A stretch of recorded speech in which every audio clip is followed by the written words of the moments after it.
Kani huyu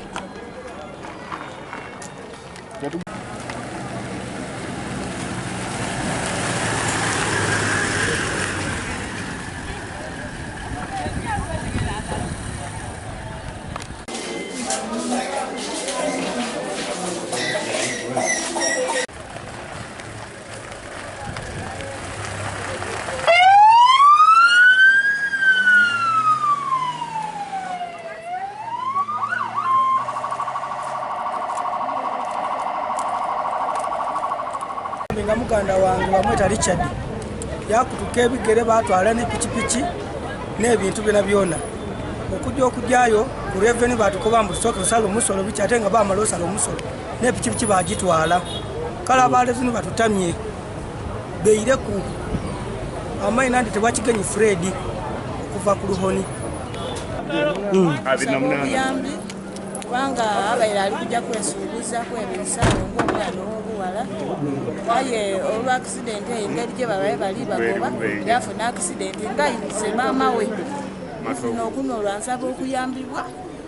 kubanga n'abaire atuyambanga famire wenda kuyambibwa mutya gavumenti etewo obwenkanya etuyambe Mbere abende kame kaigemu abende nga kano emaruka gavumenti ngebe kukigoba gavumenti yantugemeire ku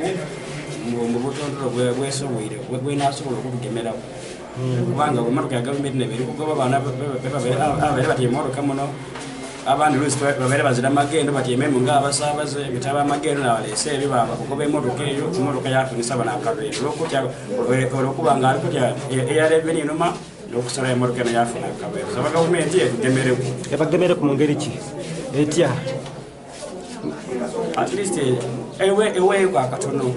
ku bantu abafiire bano takisi abantu bonabona bafiire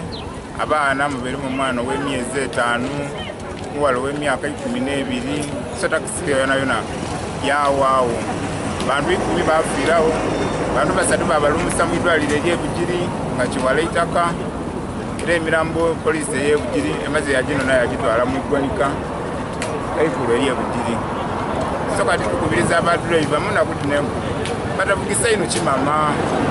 sadino byakusaabaza bantu baira mu byalo n'aba trafiki zibali kukola ogwabwe badriva olubawamu akasente akatono nga babaleka ate abandi badriva bavuga batamiire so tukubiriza ni gavumenti etwongere kwano Busawa Town Council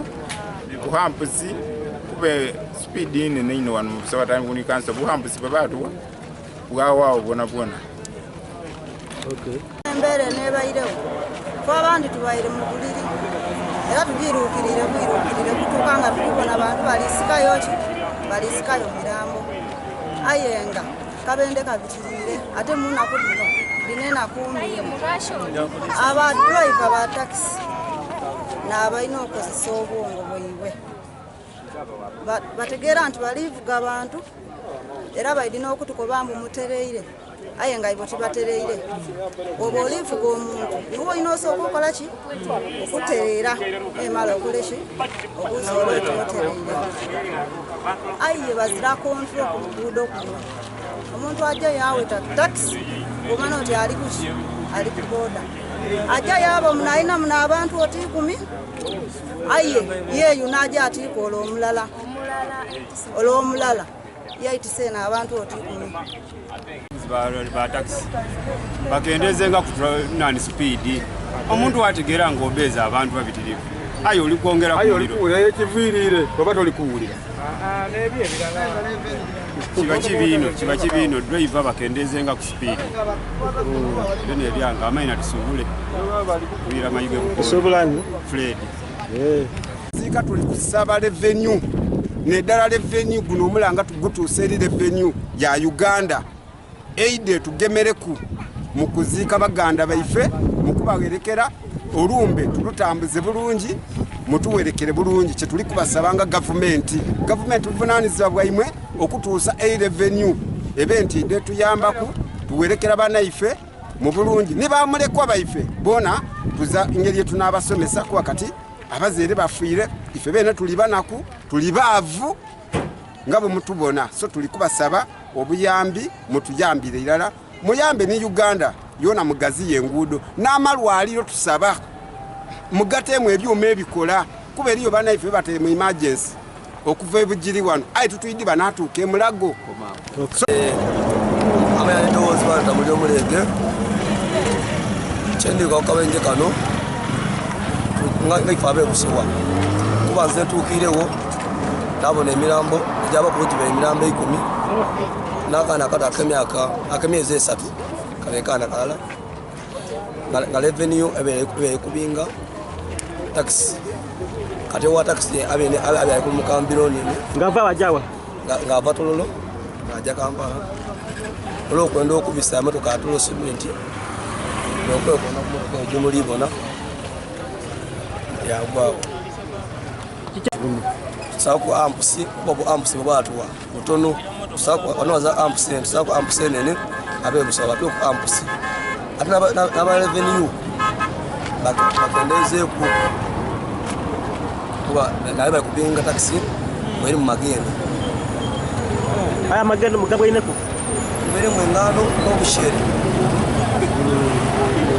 biriwa agenda byo babide ku polisi CPS mugiti kibere kitya abantu ikina mulala bembwinde kubangu beko n'omwana omuto kuti owa taxi yabe ayitambula speed ngambitirivu emotoka ye mulemye okuva inyuma wale ngeri mulema ngaza wa kutita speed ebere mbitirivu ino yabala okutita wale awerere nga wazirangeri n'okujikuba n'okasonda kano ayi revenue nevile ku obuzibu bonabona etya nebere mugoba okuva inyuma ere era emotoka olufunya akabenje revenue yachuka yeirayo nebere mugoba ayi namba tegereke ya digital wetu kali kigenya nevile ku obuzibu ebe vile nge mugoba olukoza akabenje yachuka yeirayo tudade kulinga kuba batya ekyuse bichuke nga yeje avire ku speed yo mugoba wa taxi emvuga jawe alivuga mu taxi ebaire nga tinungi nga taxi iri mu speed ate kirowoozebwa nti aba revenue babaye bali ku mugoba babaire wakamotoka ka revenue akatuukire mu kiseera ekyo kyesubira nti kabaye kali ku mugoba kubanga abaye atwise ebyamagendo motoka ebaire mu engano yaba mu engoye ebintu kamala ebairemu wabula akabenje kaberekanaga kubanga lwalemererwa aide yatomera turere ne parkinze wano kubanga nebisowa era diparkingawo olwokubantu waliwo bano bamama abatundwa akabuuzi so turere diparkingawo dasirano bajja besanusamu motoka ya taxi eno bwetomeireyo turera abantu abaire mubalabona bafa akabenje kaberekanaga ino so tukumirira nise kukumirira aba revenue basobola okuba n'engeri gye bagamaganyamu abantu bano aba taxi engeri gye balivuga mu motoka n'ekindi abantu banyu balivuga motoka taxi nga ebisanizo bazira abantu bavuga banwire batamiire kuboneka nga tutasamba akabende kano n'oluguudo luno bongere okulukendezako ku motoka dino enzito baditeeku ku luguudo olundi balukoleku eyo emotoka tusobola okuba nga tubakuna emotoka entontono enankomera oluguudo luliyo basobola okukyusa motoka edindi enzito editika ebizito badizeere tube wano n'emotoka edisaabaza abantu kuba oluguudo luno lufunda ate lubisa emotoka kamaala eno hayiwe eri ku nsi mwenda kubanga egolola yagoba Kenya muno yagola yajja paka Kampala aye oluguudo lufunda. Bamumanyi abantu bammwe babadde batambula nga bava Busia nga badda Kampala tubakubiza omulanga mujje mukwatagane naffe tubawa abantu bammwe nabana abali kwetaaga bujjanjabi abali ku treatment tulabe engeri gye tubayamba mu kufuna obujjanjabi mwebali. Requesting government,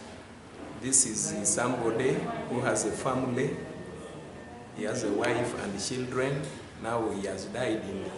such a funny way because URA guys were pursuing their taxi thinking that they were carrying goods, yet these were just passengers. So we kindly request the government to support the family, to support us in the burial, even in the transportation of the body from Bugiri to Tororo, where the deceased comes from. That is our kind appeal to the government and all the authorities concerned. Kati ekintu ekyo ng'okubinga ebintu emotoka ezo diba Busia bajje bagikyekingirenga Busia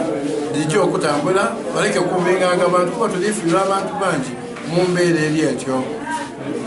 bajje bagikyekingirenga kasita mu kuboda dijja okutambula abantu baife baleke kufanga mu nkola ng'eno kati ng'emirambo taxi nayo neewirewo n'omwana ow'omuto w'emyezi 3 abaidde ekijjo nayo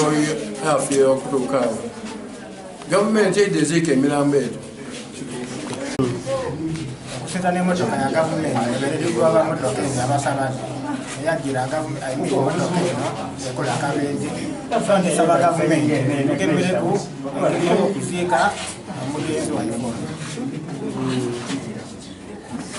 Muli lubita mu bulumi kisaawa eno n'obulumi bw'amaanyi ino okuba nate ziri omwana wange alala n'omwendo gulu mu kaseera akazigizigya wano mu Uganda era muzeeyi Museveni wabakalinda akalulu abaleveni abantu bali kubinganga abantu butayitiisa abantu yamala yakyukayo irayo n'abasinga buwi byabaleveni ebintu bajja batunda buti bayitiisa abantu 14 bo bagoloire olwenenga accident emotoka efunye bagoloire bayikwitisanga abantu wanene buti abantu 14 baleveni nasomesa abaana baabwe gugaida kuyiba buyibe muno munsi mwaife muno sente bantu 14 tuli wano n'enaku muganda ngafiire emotoka muno nza kyakola muganda wanani bamweta Ivani abere motoka omwo ng'apamala bajja Kampala eyo lwe baleveni basobola okumuyizaawo ndakugema amalala kumulala ze n'abaleveni abo tubeeta bama baalegana eki gavumenti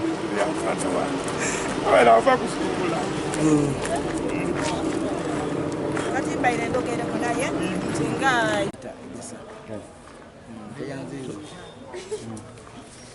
tuyanzize nkale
Kani huyu